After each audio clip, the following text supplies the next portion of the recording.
Há uma pergunta que sempre me fazem, né? Eu sou professor de filosofia há muitos anos e essa pergunta ela é basicamente a primeira pergunta, né, das aulas, dos cursos que eu ministro, que é o que é filosofia e para que serve filosofia.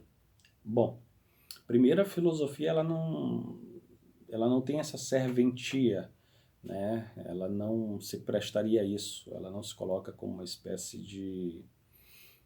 Ela não é subserviente, no sentido de ser escravo, né? Existe até uma anedota, né? Uma situação, um acontecimento na vida do filósofo alemão Nietzsche, e eu vou deixar isso para o final. Mas o próprio professor do Nietzsche, um outro filósofo, Schopenhauer, ele disse que certa vez numa festa, um aluno perguntava para ele: professor, o que é isto? Tal. E ele: eu não sei. Mas o que é aquilo? Outro: ele: eu também não sei. Mas o que é isso bem que ele: eu não sei. Ele: mas você não é filósofo? Você não sabe? Ele disse: o conhecimento ele é limitado, mas a estupidez não é. Então, o ser humano, ele tem desejo, ele tem vontade de conhecer, mas ele não é capaz de conhecer tudo, né? Nenhum filósofo, por mais profundo que tenha sido, né? Platão, Aristóteles, Nietzsche, Marx, Hegel, Heidegger, Louis Lavelle, nenhum desses autores conseguiu deter, né, e compreender absolutamente a essência das estruturas da realidade, né? Eles não é impossível, o ser humano ele é finito, ele é limitado, é medíocre, e isso não descarta a vontade e o desejo que nós temos de conhecer coisas, né? Isso é absolutamente maravilhoso. Então a filosofia ela é formada por dois vocábulos gregos, né? Philo e sofia, que significa amor, é uma forma de amizade, pelo conhecimento, pela sabedoria. E é mesmo que você não saiba, mesmo que você saiba que você não vai conseguir adquirir todo o conhecimento, que você não vai conseguir compreender a realidade de forma totalizante, absoluta, né? A gente não perde esse desejo, essa vontade, esse querer conhecer mais coisas. Eu desde cedo tenho uma grande paixão, uma grande admiração por estes homens maravilhosos que tiveram uma envergadura intelectual sem precedentes e sem tamanho.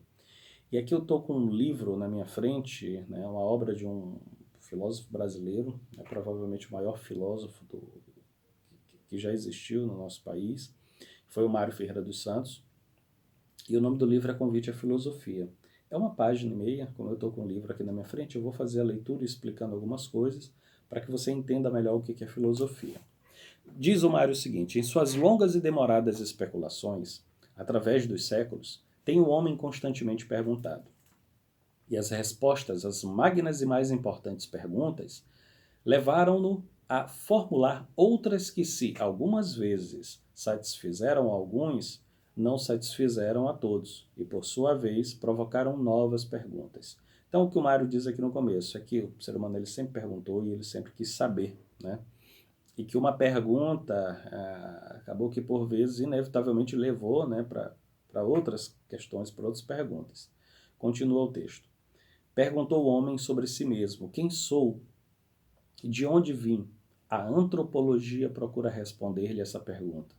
E a cosmologia, que estuda a ordem do cosmos, procura responder-lhe sobre a origem deste, de onde veio, qual o primeiro princípio.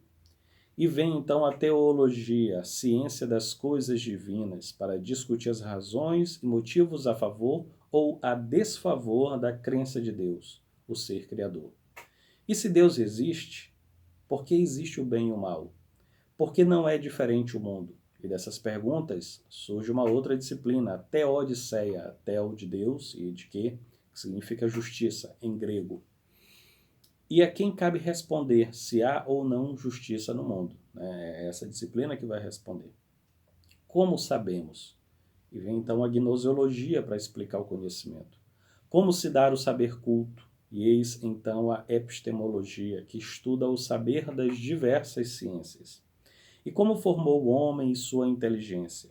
E eis a psicogênese, que lhe ensinará e discutirá os problemas referentes à formação do do psiquismo humano, perdão.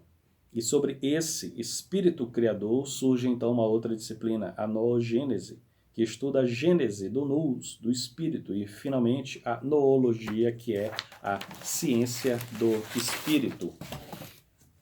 E como funciona esse psiquismo? Eis então a psicologia, que se entrega, ou que se encarrega, que se propõe a dar respostas a essas perguntas formuladas aqui. Mas significam as coisas algo que possamos penetrar mais profundamente? Eis então a mística, que quer responder a essas perguntas. E as coisas são belas, apresentam em si mesmas algo que lhes dá, ou que lhes dê, outro valor, e é então aí que surge a estética. E o transcendente?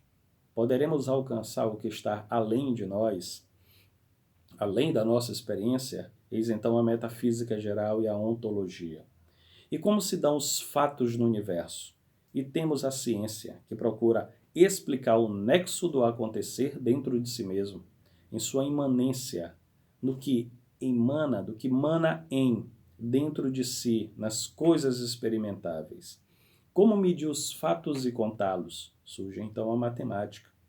E como compreender o homem em suas relações com os outros? Temos então a ética, a moral, o direito, a história, a sociologia, que propõe-lhes essas respostas. E como compreender o nexo dos pensamentos e usá-los da melhor maneira para atingir alguma iluminação, e que nos mostre mais nitidamente os fatos, e eis então a lógica e a dialética. E como explicar tudo isso? Porque o Mário ele acaba citando aqui um monte de disciplinas, antropologia, noologia, estética, física, medicina, direito, história, sociologia, lógica e tal. E para explicar isso tudo, para dar nexo, para juntar tudo isso dentro de um conhecimento humano, para analisá-lo num grande corpo do saber, que seja o saber de tudo, que seja o saber dos saberes. E eis então que surge a filosofia. O Nietzsche, quando perguntado para que servia a filosofia, ele deu uma resposta que, a meu ver, é absolutamente esclarecedora. Disse o Nietzsche: a filosofia serve para incomodar os imbecis.